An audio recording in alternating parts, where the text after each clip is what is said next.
नमस्ते और स्वागत है आपका आभास पॉडकास्ट में। जहां हम उन लोगों की कहानियां एक्सप्लोर करते हैं और आपके सामने लाते हैं जो अपनी लाइफ के थ्रू एक नई रोशनी, एक नई उम्मीद की लहर इस दुनिया में बिखेर रहे हैं। आज हमारे साथ एक बहुत ही इम्पोर्टेंट शख्स हैं जो कि एक माँ है। माँ का ना कोई ऑप्शन होता है, ना कोई सब्स्टिट्यूट होता है, और ना ही कोई कंपटीशन होता है। क्योंकि एक माँ जो कर सकती है वो दुनिया में और कोई भी नहीं कर सकता। तो जब हम डिसेबिलिटी की बात करते हैं तो केयर गिवर्स का पर्सपेक्टिव, केयर गिवर्स की जो लाइफ होती है, केयर गिवर्स की जो मेहनत होती है, जो एफर्ट्स होते हैं, स्पेशली एक माँ के, वो एक सबसे अलग लाइफ होती है उनकी। तो आज उसी को ध्यान में रखते हुए हम लेकर आए स्वाति शर्मा जी को। स्वाति शर्मा जी ने अपने बेटे को 36 ईयर्स तक बहुत प्यार से, बहुत समझदारी से, बहुत ही अच्छी तरह से नर्चर किया। उन्हें संभाला, उन्हें संजोया, उन्हें बड़ा किया, और उस अपब्रिंगिंग में उन्होंने कितनी चीजें खुद भी सीखी और उसे भी सिखाई। लेकिन दुख की बात है कि अंतरिक्ष स्वाति शर्मा जी के बेटे पिछले साल ही वो नहीं रहे। लेकिन स्वाति शर्मा जी ने अपनी जो इस लाइफ की मिशन है उसे रोका नहीं है। Swati Sharma rainbow society for differently able की फाउंडर हैं, और वो अपने काम के थ्रू जो फैमिलीज हैं जहाँ पर डिसेबल्ड बच्चे हैं, उन फैमिलीज के लिए एक इंक्लूसिव और एक एम्पावरिंग माहौल तैयार करने की कोशिश कर रही हैं बहुत सालों से। और अभी भी वो ये काम करती जा रही हैं। ऐसा नहीं है कि वो मायूस होकर बैठ गई या दुखी होकर, दुख उनका है, वो हमेशा रहेगा। लेकिन वो अपने दुख को एक पॉजिटिव डायरेक्शन देकर अब तक वो काम कर रही हैं। तो आज हम स्वाति शर्मा जी की जर्नी को जानेंगे, उनके बारे में बात करेंगे, और किस तरह से उन्होंने अपने लाइफ के चैलेंजेस को फेस किया है। तो एक माँ के नजरिए को आज हम समझते हैं आभास पॉडकास्ट में। तो नमस्कार, आभास पॉडकास्ट में आज हम मिल रहे हैं स्वाति शर्मा जी को। तो स्वाति जी, आपका बहुत बहुत स्वागत है। नमस्ते आभा जी। थैंक यू सो मच मुझे इस पॉडकास्ट में इनवाइट करने के लिए। मुझे बहुत खुशी है कि आपने इसमें मुझे इनवाइट किया। हाँ जी, और मैं क्योंकि बहुत सालों से आपको देख रही हूँ, आप काम कर रही हैं, और चाहे वो एक स्कूल के फाउंडर के रूप में या एक माँ के रूप में, जो रोल आपने, दोनों रोल्स बहुत बखूबी निभाए हैं। तो मुझे इसीलिए था कि आप हमारे शो पे ज़रूर आएं, और बाकी जो लोग हैं जिनके बच्चों को डिसेबिलिटी है या वो किसी भी तरह के चैलेंजेस को फेस कर रहे हैं, आपसे उनको बहुत कुछ सीखने को मिलेगा। तो स्वाति जी, जी आप, जी जी जो आपका जर्नी रही है, आपका सफर रहा है अपने बेटे के साथ, अंतरिक्ष के साथ, कुछ शेयर करना जी। चाहेंगी उसके बारे में? आ, क्योंकि अंतरिक्ष 1988 में हुए, है ना। तो वो जमाना एक तरह से कहेंगे बिल्कुल अलग था, है ना। जी। तो और उस जमाने में भी अंतरिक्ष हुए थे एक रेयरेस्ट कॉम्बिनेशन के साथ, कंजेनाइटल एब्नॉर्मलिटीज, या। जिसमें उसको सीवियर हार्ट डिजीज थी, टेट्रोलॉजी ऑफ फैलेट्स, यानी कि हार्ट में 4 मेजर डिफेक्ट्स थे उसके। ओके। और उसको क्लेफ्ट पैलेट था, यानी कि हम्म। तालू में छेद था, डिसलोकेशन ऑफ हिप जॉइंट था, और साथ ही उसका एक पैर छोटा बड़ा था, हम्म। और स्कॉलिसिस भी था स्पाइन में, प्लस ब्लू बेबी हुए थे। तो ओके। उस वजह से ब्रेन डैमेज हो गया था, एंड ऑटिज्म विद सीपी के साथ थे। हम्म। तो तो मल्टी। चूंकि जी मल्टीपली चैलेंज थे, और बस हम ये शुक्रिया अदा करेंगे जो पीडियाट्रिशियन थे वहां पे, डॉक्टर चावला जब हम्म। हुए, तो सोचिए उस जमाने में तो उन्होंने पैदा होते ही सब कुछ डायग्नोज कर दिया था। अच्छा। तुरंत ही अगले दिन उसका इको हो गया, हार्ट की सारी टेस्टिंग हो गई, हम्म। और क्लेफ्ट पैलेट तो चूंकि दिख ही रहा था, विजिबल था। हम्म। तो ये हुआ कि अब इसका मैनेजमेंट कैसे करना है ना। ओके। तो क्योंकि एक चैलेंज तो है ना, और ट्रॉमा भी है साथ में, है ना। हम्म।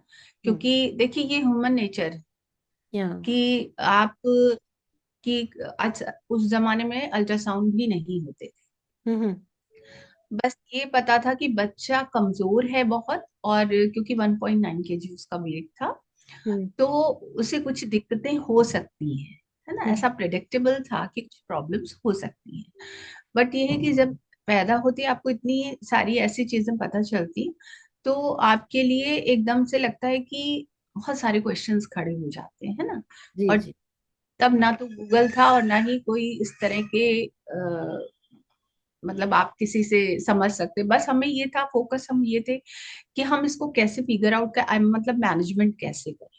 जी। तो सबसे पहले कि वजन बढ़ने तक तो उसकी हार्ट सर्जरी होनी थी, तो वो वजन बढ़ना बहुत मुश्किल काम था। हम्म। हम्म। तब तक for time being dislocation of hip joint के लिए उसके पूरे हाफ बॉडी पे प्लास्टर बांध दिया गया, ओके। यहाँ से लेके पूरा नीचे पैर तक, पैर को ऐसे चौड़ा कर। और हर महीने जब वो प्लास्टर खुलता था तो उससे फिर ट्रैंक्विलाइजर और वो देना पड़ता था, हम्म। माइल्ड एनेस्थेसिया भी उसको देना पड़ता था, क्योंकि ऐसे वो इतना मतलब पेनफुल था और रोते ही वो बच्चा नीला हो जाता था। हम्म। और क्योंकि मेरी शादी बहुत अर्ली एज में हो गई थी, तो मैं अच्छा। उस समय सिर्फ 20 साल की थी जब अंतरिक्ष हुए। ओके। तो आप मतलब अब उस समय, लेकिन मेरे पास एक बहुत बड़ा प्लस पॉइंट है कि मेरी फैमिली मेरे साथ थी और मैं जॉइंट फैमिली में रहती हूँ, तो सभी ने मेरा खूब सपोर्ट किया। अब ये था कि ये सब चलता रहा, फिर 1 साल के हुए तो एक पहली हार्ट सर्जरी उसकी हुई जो चेन्नई ले जाके। अच्छा। तो वो भी बहुत चैलेंजिंग था कि चेन्नई में जाके महीना रहना और सर्जरी होना।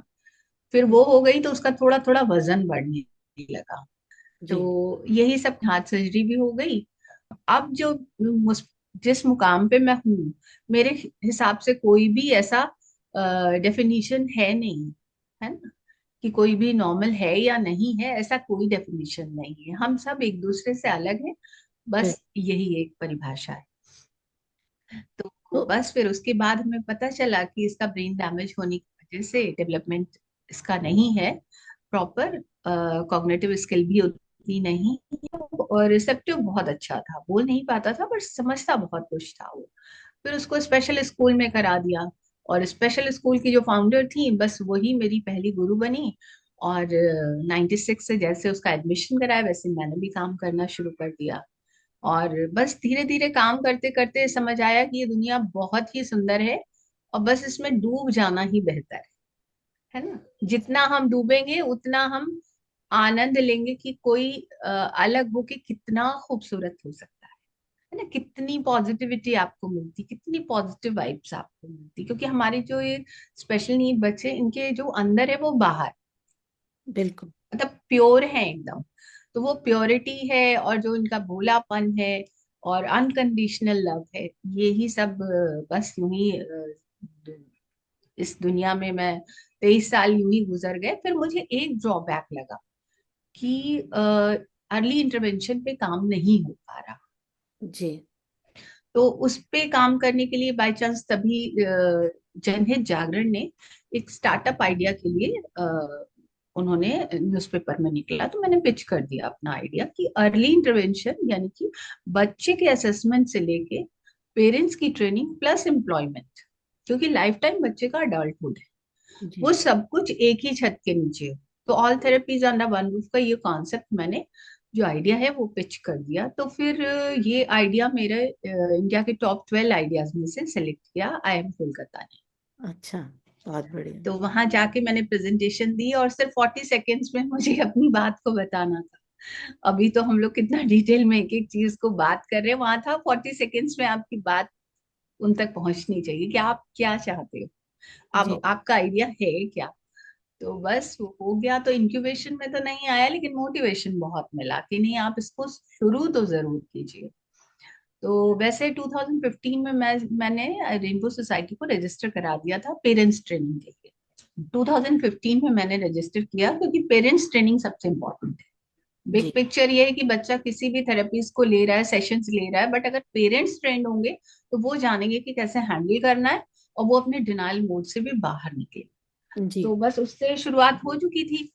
और फिर मैंने 2019 में इसको फुल फ्लेजेड शुरू कर दिया, like as a day care and therapy centre.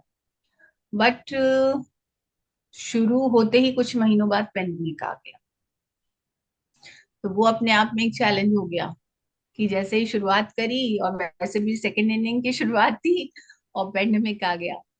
तो लेकिन उस दौरान मैं बहुत शुक्रगुजार हूँ अपने मेंटोर सर की, डॉक्टर राकेश वर्मा, जो हमारे आईएएस हैं, बीआरएस ले लिया है और हमारी संस्था के मेंटोर। तो फिर जब धीरे धीरे खुलने लगा तो हम लोगों ने अपने वोकेशनल सेक्शन को और ग्रो किया, और हमारे प्रोडक्ट्स को सर ने कहा कि अमेजोन पे लेके आते हैं, क्योंकि सब कुछ अब ऑनलाइन हो रहा है, तो अमेजोन पे लेके आते हैं। तो बच्चों के बनाए प्रोडक्ट्स को हम लोग अमेजोन पे लेके आए, जिसमें अरोमा कैंडल्स थी, वैरायटी ऑफ अरोमा कैंडल्स थी। तो धीरे धीरे थोड़ा सेटलमेंट होना शुरू किया। बस उसके बाद वो समय भी गुजर गया। और अभी ये है कि अभी लास्ट ईयर मेरे 6 स्टूडेंट्स की जॉब लगी है मिट्टी कैफे में। तो अच्छा। वो बहुत ही खुशी की बात है, क्योंकि ये बहुत इंटेंस ट्रेनिंग थी उनकी, 1 महीने की। सुबह से लेके शाम तक चलती थी, रात तक। तो बस ये मन में ये लगता था कि बच्चे सेटल हो जाएं हमारे। बहुत अच्छे से सेटल हो गए हैं। और 1 साल हो गया उनको, और अपने आप से आना जाना सीख गए। एयरपोर्ट पे, टर्मिनल 3 पे है, अच्छा। लखनऊ एयरपोर्ट पे हम्म। एंट्रेंस पे ही है मिट्टी कैफे। तो वहां पे 6 बच्चे जॉब कर रहे हैं, और उसमें से मतलब डाउन सिंड्रोम बच्चे भी ट्रैवल करना सीख गए हैं। अच्छा। मेट्रो में कैसे आप ट्रैवल करते हो, तो वो आराम से अकेले चले जाते हैं। तो बस वही है कि बच्चों को मेन स्ट्रीम से जोड़ना, क्योंकि हमेशा पेरेंट्स नहीं रहेंगे। बिल्कुल बिल्कुल। हमें बच्चों को सर्वाइवर बनाना है इसी दुनिया के लिए, क्योंकि दुनिया भी नहीं बदलेगी।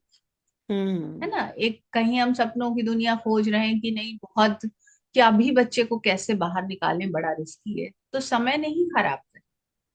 है ना, पेरेंट्स के लिए संदेश यही है, बार बार यही है कि बच्चे को सर्वाइवर बनाना है, आप नहीं रहोगे हमेशा। बिल्कुल बिल्कुल। तो मैं अपने से भी रिलेट कर सकती हूँ कि मेरी मदर की आज तक यही जो कंसर्न है मेरे लिए, कि जब मैं नहीं रहूंगी तो क्या। जी तो वो कंसर्न तो माँ है, आप एक माँ के नजरिए को दुनिया के सामने ला रही हैं। जी तो इससे बहुत लोगों को सीखने को मिलेगा। तो जी जी जैसे बिल्कुल। स्वाति जी, जैसे आपकी 2 बेटियां हैं आपने बताया, और अंतरिक्ष है, तो एक बच्चा जी जिसे डिसेबिलिटी है उसकी अपब्रिंगिंग में और बाकी बच्चों की अपब्रिंगिंग में आप क्या डिफरेंस देखते हैं?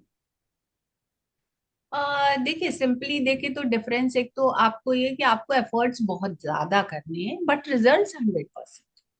उसमें गिव अप नहीं करना है कि हमने कोई 4 दिन 6 दिन किसी पैटर्न को, होम प्लान को भी प्लान किया, मतलब उसको हम कर रहे हैं, 4 6 दिन करके छोड़ रहे हैं, क्योंकि ये शिद्दत का काम है। देखिए, करते जाना है, करते जाना है, करते जाना है। बच्चा लेट करेगा लेकिन करेगा सब कुछ। ये 100% है, मतलब रिजल्ट्स 100% है। आपके एफर्ट्स 100% से भी ज्यादा होनी चाहिए। पेशेंस बहुत जरूरी है। दूसरी चीज है पॉजिटिव अप्रोच, पॉजिटिविटी। जी क्योंकि जो हमारे पास होगा हम वही ट्रांसफर करेंगे। है जी। ना, अगर हम सपोज, क्या होता है कि वो भी एक नेचुरल सी चीज है कि पेरेंट्स फ्रस्ट्रेटेड हो जाते हैं। है ना, वो भी एक ह्यूमन नेचर ही है, हम ये नहीं कह सकते ना, क्योंकि भगवान तो कोई भी नहीं है। जी जी हम जी। सब इंसान हैं, और कहीं ना कहीं क्रोध भी होगा, डिप्रेशन भी होगा, सब कुछ होगा। बट उसको हाउ टू हैंडल। हम्म। अगर हम नेगेटिव अप्रोच लेके, कई बार क्या होता है, थोड़े दिन कुछ किया काम बच्चे के साथ, रिजल्ट नहीं मिल रहा है, क्योंकि घर कंफर्ट जोन होता है। बच्चा हम लोग के साथ सेंटर पे तो कर रहा है, बट घर पे नहीं कर रहा है, क्योंकि घर में उसका स्ट्रक्चर नहीं है, घर कंफर्ट जोन। तो पेरेंट्स गिव अप करने लगते हैं कि नहीं मैम, हमारे साथ तो करता ही नहीं है। ऐसा नहीं होता, बच्चा सब कुछ करेगा। है ना, और आप जब पॉजिटिविटी ट्रांसफर करो, हम्म। एक प्लांट के सामने भी अगर आप अपनी नेगेटिविटी दोगे ना, तो प्लांट भी नहीं ग्रो करता।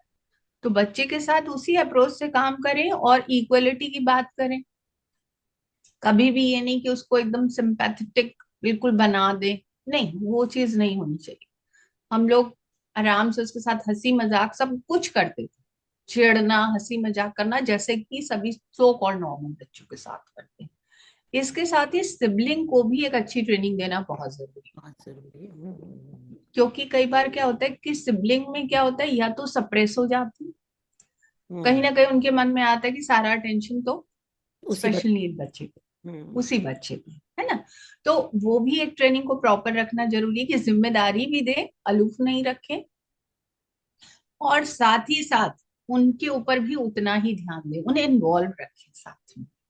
और लास्ट ईयर चूंकि अंतरिक्ष नहीं रहे, लास्ट ईयर 15 फरवरी को, जी, तो जैसे बात होती है ना कि पेरेंट्स आफ्टर अस, तो मैं तो वो फील कर रही हूँ कि मैं उसके बिना, समझ क्योंकि सकते। हम लोग, हाँ हम लोग एकदम जैसे बच्चों के, मतलब सभी पेरेंट्स के साथ होता है, और वो जो कि 36 ईयर्स का हो गया था, तो बिल्कुल जैसे कि अपने अंदर आत्मसात कर लिया। तो वही सारी चीजें हैं, तो लेकिन जिंदगी में चैलेंजेस हैं और उसे एक्सेप्ट करना है। और मैंने उसकी आईज डोनेट कर दी थी, तो ऑर्गन डोनेशन पे भी सब लोग बहुत ही अवेयर हों, बढ़िया। इस चीज क्योंकि को समझे। आजकल जो आज की जनरेशन है, जो जी अब पेरेंट्स बन रहे हैं, यंग यंग कपल्स हैं, वो पेरेंटिंग को किताबी तौर से करते हैं, किताबों में पढ़ते हैं, गूगल करते हैं, तो पेरेंटिंग करते हैं, ये बच्चे के साथ करना, वो करना।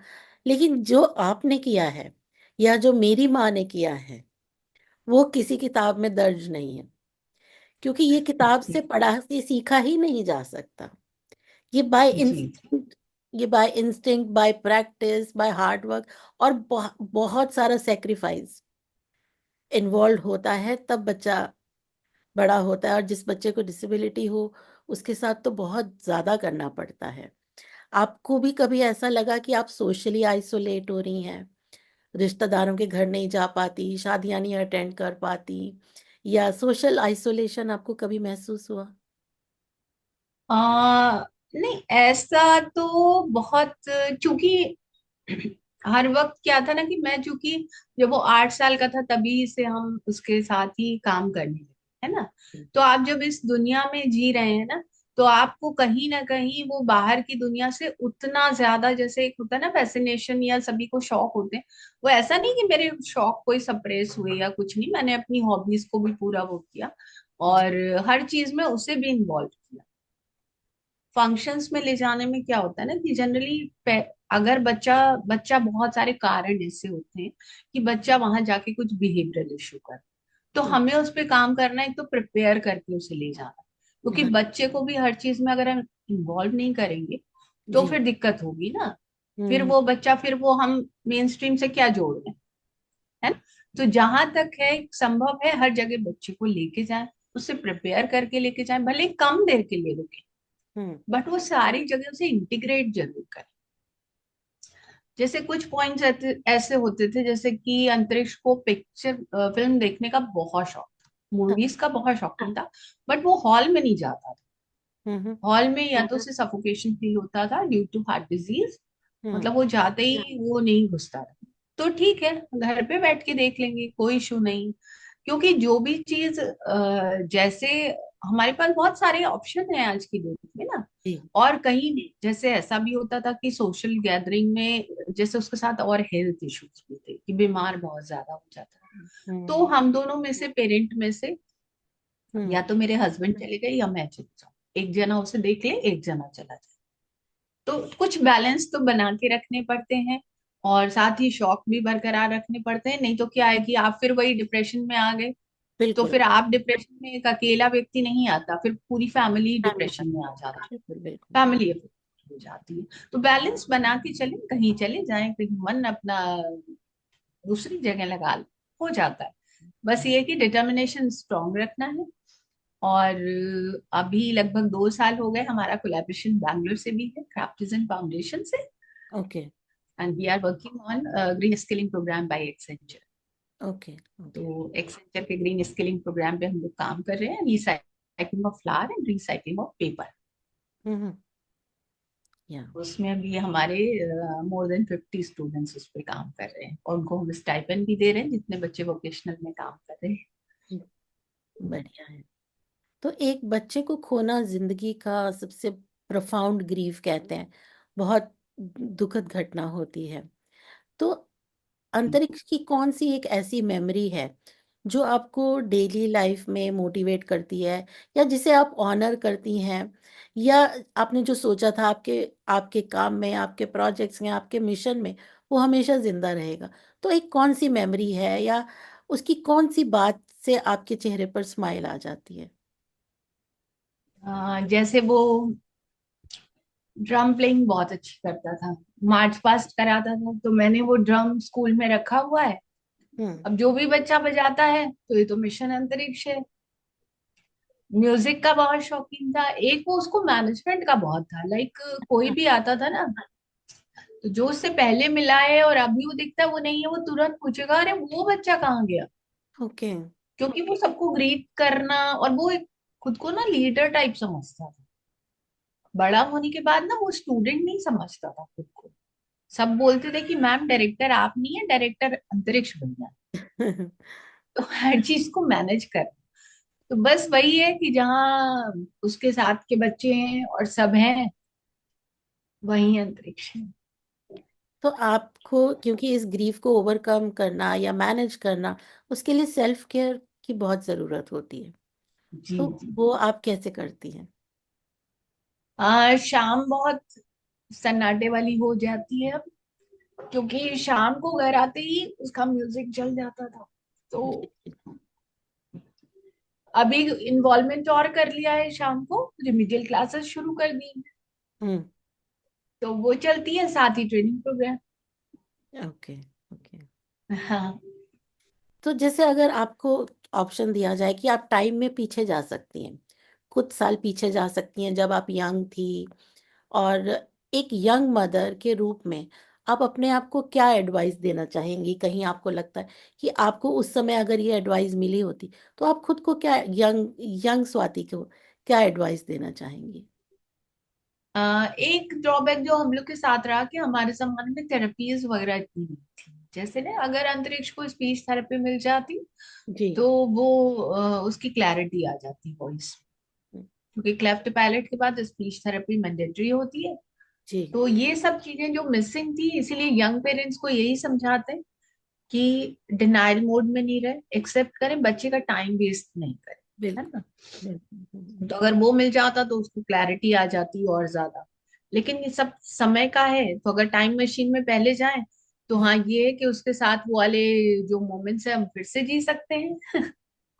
सही कह रही हैं। हम्म, डिसेबल्ड बच्चों को लेके लोगों में, या उनकी पेरेंटिंग को ले लोगों में मिसकंसेप्शंस होते हैं कि ऐसा जी। करना चाहिए या ऐसा नहीं करना चाहिए। तो आप अपनी स्टोरी के जरिए क्या क्या करना चाहेंगी, क्या कहना चाहेंगी लोगों से, कि कौन से मिसकंसेप्शंस उनको हटा देने चाहिए मन से, वो भावनाएं हटा देना चाहिए जो वो सोचते हैं, उस सोच को बदलने की जरूरत है? आ, एक तो पेरेंट्स जो गूगल पे पढ़ रहे हैं, गूगल पे सब कुछ नहीं है। गूगल पे कॉमन चीज है, स्पेसिफिक नहीं है ना, और हर बच्चा अलग है। जी। दूसरी चीज है, स्कूल हॉपिंग नहीं करे, सेंटर हॉपिंग नहीं करे। यहाँ थोड़े दिन रखा, वहां थोड़े दिन रखा। भाई आप प्लांट भी लगाते हो तो यू हैव टू वेट ना। जी बिल्कुल बिल्कुल। कहीं भी बच्चा सेटल होगा तुरंत रिजल्ट्स मिराकल की तरह नहीं मिलते। क्योंकि बिल्कुल। ये बुखार नहीं है जिसे क्रोसिन दे के उतर जाए। है ना? तो ये एक लॉन्ग टर्म वाली चीज है। तो आप जिस भी सेंटर पे बच्चे को ले जा रहे हो, ट्रस्ट रखो, उनसे पूछो कि आप किस प्लान पे काम कर रहे हैं, हम भी घर में फॉलो करें। तो ये हॉपिंग नहीं करें, है ना? और जो सिचुएशन जैसी है, जैसे किसी भी दूसरे बच्चे से कंपेयर नहीं करें, कि स्पेशल नीड में हर बच्चा अलग है ना? जैसे कि कई बार क्या होता है कि जैसे ऑटिज्म स्पेक्ट्रम डिसऑर्डर डायग्नोस होता है, हर एक के मन में वही आ जाता है कि आइंस्टीन हम्म। फलाना ये वो, ठीक है। हर बच्चे में खूबियां हैं। सबसे पहले एक्टिविटीज ऑफ डेली लिविंग पे काम करें, हम्म। हम्म। एडीएल पे काम करें, टॉयलेट ट्रेनिंग दें, बच्चे के कम्युनिकेशन पे काम करें। और जी। सबसे इम्पोर्टेंट जो आज की डेट में यंग पेरेंट्स के लिए, स्क्रीन टाइम नहीं दे बच्चे। हम्म। 2 साल तक तो बिल्कुल जीरो स्क्रीन टाइम, और आगे भी देना ही नहीं। उससे क्या हो रहा है कि एक तो बच्चों में ऑलरेडी कम्युनिकेशन इश्यू है, और हाँ। आपने अगर स्क्रीन दे दी तो उससे एक तो अटेंशन बच्चे का कम हो रहा है। बिल्कुल। ऐसा लगता है कि बच्चा 2 घंटे फोन लेके बैठा हुआ है, बच्चा तो स्क्रॉल करके इवन हम्म। अपने भी होते हैं, हम लोग जब से स्मार्टफोन या व्हाट्सएप और ये सब यूज कर रहे हैं, हम लोग का भी तो अटेंशन कम हो गया। इवन नॉन डिसेबल बच्चों को, सबके लिए, इररिस्पेक्टिव ऑफ डिसेबिलिटी। सबके लिए, हाँ जी, हाँ जी। सबके लिए हो रहा है। अब आपने स्पेशल नीड बच्चे को, जो उसको ज्यादा जरूरत है हर चीज में इन्वायरमेंट से कनेक्ट होने की, आपने उसे और अलग बना दिया। बिल्कुल। स्क्रीन टाइम नहीं दे बच्चे को, बच्चे के साथ क्वालिटी टाइम दे, अपना समय व्यतीत करे, जी जी। बच्चे को समझे, है ना? क्योंकि उससे तो क्या, एक्सप्रेसिव लैंग्वेज बच्चों की और डिलेड हो रही है, बच्चे का टेंशन लेवल कम हो रहा है, फ्रस्ट्रेशन बढ़ रहा है। बिल्कुल। तो इन सारी चीजों पे यंग पेरेंट्स बहुत ध्यान दें।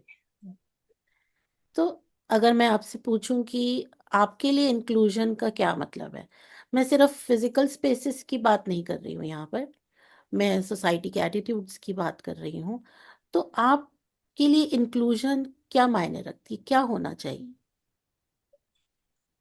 मेरे ख्याल से तो देखिए, इंक्लूसिव, चूंकि इंक्लूजन में हम सोचते हैं सिर्फ इंक्लूसिव एजुकेशन, या उस क्लासरूम में बिठा दिया, भले ही उस क्लासरूम से बच्चे को कुछ नहीं मिल रहा है, बच्चा कोना पकड़ के बैठा हुआ है, क्योंकि अभी भी देखिए इंक्लूसिव एजुकेशन में शैडो टीचर नहीं प्रोवाइड किए जा रहे हैं। वो तभी संभव है जब स्कूल के पास रिसोर्स रूम हो, शैडो टीचर हो, है ठीक है। ना, बहुत सारी ऐसी फैसिलिटीज हो जो उनके लिए जरूरी। खाली क्लासरूम में बिठा के कोना पकड़ने से बच्चा कुछ नहीं सीखेगा। वो रूफ हमें नहीं चाहिए, हमें तो सोशल इंटीग्रेशन चाहिए ना, सोशली उनका इंक्लूजन चाहिए। जी। तो उसके इंक्लूजन के लिए एक तो पेरेंट्स का तो रोल है ही, हम्म। साथ में सोसाइटी में अवेयरनेस की बहुत जरूरत है। हालांकि समय के हिसाब से काफी लोग अवेयर हुए हैं, क्योंकि हम लोग तो मतलब ये जमाना 88 से देख रहे हैं, तो आज के जमाने में देखते हैं कि हाँ, बहुत अवेयरनेस है। इसी तरह के बच्चे को तो हम सब सिखाते हैं कि बाहर जाके ऐसे नहीं करना है, ऐसे करना है, सब कुछ करना है, बट सोसाइटी को भी तो सिखाएं कि उनसे कैसे बिहेव करना है। हम्म। एसेसिबिलिटी होनी चाहिए, आप उनको जहां है वहां पे जो उनका मतलब जिस माहौल में बच्चा जा रहा है, वहां पे कम से कम बच्चे के लिए इतनी समझ होनी जरूरी है। तो स्कूल लेवल के बेसिस पे, सोसाइटी लेवल पे जितने कम्युनिटी प्लेसेस, उस पे कैंपेन समय समय पर होने बहुत जरूरी है, पोस्टर्स लगने बहुत जरूरी है। ठीक उसी तरह जैसे पल्स पोलियो अभियान, जी। कितने पोस्टर लगे, हम्म। कितनी कैंपेन हुई, तो आज लोग समझ गए हम्म। और हमने पोलियो पे भी कंट्रोल कर लिया। इसी तरह अगर हम बार बार लोगों को अवेयर करेंगे तो लोग भी समझेंगे, सोसाइटी में जानेंगे इनको और इनको एक्सेप्ट करेंगे। तो सोसाइटी में इंक्लूजन के लिए जो है काम, उस पे बहुत जरूरी है कि जी। उस पे काम किया जाए।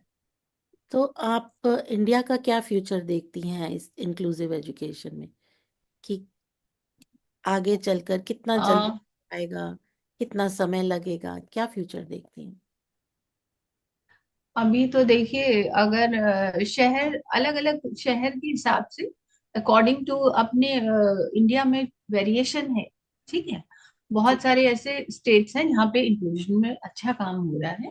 जी। और मैं आपको बताऊं कि आज से लगभग 10 साल पहले मैं भुज गई थी, ओके। जो कि एक कॉर्नर है, और मतलब आधा डेवलप है, उस टाइम आधा डेवलप था भी नहीं आफ्टर अर्थक्वेक। हम्म। लेकिन वहां पे मैंने देखा कि मैं पेरेंट्स ट्रेनिंग प्रोग्राम कंडक्ट करने गई थी, तो वहां बच्चों को शैडो टीचर उस जमाने में मिल रही थी। ओके। अभी आज हम बात करते तो ये बहुत अपने आप ही वेरिएशन। हालांकि सीबीएसई बोर्ड है या आईसीएसई बोर्ड है, वो जीरो रिजेक्शन बोलता है, बट एडमिशन नहीं देता। और एडमिशन दे भी देता है तो वो लर्निंग आउटपुट बच्चे का नहीं होता, क्योंकि स्कूल के नाम से तो कुछ नहीं होगा कि बच्चा इसमें पढ़ रहा है, बट लर्निंग आउटपुट क्या है। तो हम्म। शैडो टीचर ट्रेनिंग प्रोग्राम पे बहुत इंटेंस काम होने की जरूरत है, कि कई बार पेरेंट्स सर्च भी करते तो उनको शैडो टीचर नहीं मिलता। हालांकि ये काम स्कूल का है, स्कूल प्रोवाइड करे। तो अभी अपने यहाँ बहुत समय लगेगा। हम्म। लेकिन इंडिया की एक बात मुझे अच्छी लगती है कि यहाँ पे इमोशनल लोगों को सपोर्ट मिलता है। तो कई बार क्या होता है कि बाहर जो पेरेंट है, वो जो भी मेरे कनेक्शन में, वो लिटरली रोते हैं कि हमें यहाँ कुछ, एक तो वहां सब कुछ अपने हाथ से करना है, बोले सारा काम करने के बाद तो मेरे पास एनर्जी नहीं बचती कि मैं बच्चे के साथ क्या करूं। हम्म। हम्म। और यहाँ कोई इमोशनल सपोर्ट नहीं है। हम्म। तो बहुत सारी चीजें हैं। तो बाकी और कई जगहों पे बहुत अच्छा एक्सपोजर मिल रहा है। तो सबसे पहले तो स्कूल्स के लिए मैंडेटरी होना चाहिए कि वो शेडो टीचर, और इवन गवर्नमेंट स्कूल में भी सर्व शिक्षा अभियान में अपॉइंट हर जगह किए गए स्पेशल एजुकेटर। ओके। बट खाली इम्प्लीमेंटेशन उनका नहीं है, सिर्फ ऑन पेपर होने से नहीं होगा, इम्प्लीमेंटेशन बहुत जरूरी है। और तो सेम इम्प्लीमेंटेशन, शायद वोकेशनल ट्रेनिंग भी मुझे लगता है धीरे धीरे अर्ली एजेस में या स्कूल से ही अगर स्टार्ट हो जाए, स्कूल से फैसिलिटीज प्रोवाइड करें तो शायद क्योंकि लाइफ टाइम तो अडल्टहुड रहना है बच्चे का। बिल्कुल बिल्कुल। तो जो वर्ल्ड ऑफ वर्क है वहां पर तो उनको जाना ही पड़ेगा। और जी जी जहां बिल्कुल। तक वोकेशनल ट्रेनिंग का सवाल है, ज्यादा करके देखा जाता है कि उनको टोकरियां बनानी सिखाते हैं और इस पैकिंग सिखाते हैं। तो आप कहती हैं, क्या कहती हैं इस बारे में कि क्या लेबर मार्केट की डिमांड के साथ बच्चों को वोकेशनल ट्रेनिंग देनी चाहिए? हाँ नहीं, देखिए, एक तो जो भी काम हम लोग बच्चों से करा रहे हैं उसको अपग्रेडेशन बहुत जरूरी है जी। ना। कि सपोज अगर कैफे में ही बच्चे काम करें तो इट इज वेरी गुड, है ना। इसको कभी छोटा काम नहीं समझना चाहिए, वहां पे अच्छे से बच्चे लोगों को अटेंड कर रहे हैं और सबसे मिल रहे हैं इतने सारे लोगों से, है ना, तो अपने आप सोसाइटी में इंक्लूजन हो रहा है। हम्म। सेकेंडली, जैसे हम लोग जो काम कर रहे हैं ग्रीन स्किलिंग वाला, कि टेम्पल फ्लावर से गुलाल बना हम्म। और धूप बत्ती अगरबत्ती बना रहे, तो वो रिसाइकलिंग का काम है, वो एनवायरनमेंट को सेव करने का काम। तो बस ये है कि हमको हमको उसकी पैकिंग पे भी ध्यान देना चाहिए। देखिए, सिंपैथेटिक बैकग्राउंड पे कोई एक बार खरीदेगा, दो बार खरीदेगा कि अच्छा दिव्यांग बच्चे ने बनाया, चलो ठीक है ले लेते, लेकिन ये एम्प्लॉयमेंट नहीं होगा। सिंपल अगर हम लोग वो बनाते कैंडल्स है तो अरोमा होम डेकोर वाली बढ़िया बनाए, मेडिटेशन चक्रा कैंडल्स हमारे बच्चे बना रहे। तो मतलब हर चीज को आप इस हिसाब से लेके चलिए कि मार्केट में लोग बार बार आपसे खरीदें, बायर को वो अच्छी लगे, है ना। जी। पैकिंग भी अच्छी हो, सब कुछ अच्छी हो, तो ये नहीं है कि बस सिंपैथी के उससे बच्चे ने ले लिया। तो बहुत सारे हमारे ऐसे सपोर्टर्स हैं जो, जैसे आई एम ब्लेस्ड कि वो, जैसे पीजीआई में डॉक्टर शुभा है तो वो बहुत सपोर्ट करती हैं। उनको कहीं भी कोई गिफ्टिंग आइटम होता है, क्योंकि हैम्पर्स वगैरह को प्रॉपरली बना के, तो वो हमेशा हम लोगों से कांटेक्ट करती हैं कि नहीं हैम्पर्स चाहिए। तो जैसे जूट बैग्स है बच्चे बना रहे हैं, जूट की किट्स बना रहे हैं, तो उसमें डिफरेंट टाइप ऑफ पेंटिंग कर दी। हम्म। या रिसेंटली अभी हमें एक दो स्टोर्स हैं हजरतगंज में, मैं शुक्रिया अदा करना चाहूंगी, सुरम्या स्टोर जो है, वो अपने यहाँ पॉलीथीन बिल्कुल नहीं यूज कर रहे हैं और पेपर, वो क्लोथ बैग्स बना रहे हैं, और वो थैले हमारे बच्चे सिल के दे रहे हैं और प्रिंट करवा के दे बहुत बढ़िया, ये तो बहुत अच्छा। रहे हैं। ये अपग्रेडेशन करते रहे। जी। आपका टाइम लिया, आपने अपना टाइम दिया, और थैंक यू सो मच आने के लिए यहाँ पर। और बहुत अच्छा लगा आपसे बात करके। आपका मिशन सक्सेसफुल हो, आपके प्रोजेक्ट सब बहुत सक्सेसफुल हो, यही कामना है हमारी। Thank you. Thank you, thank you so much.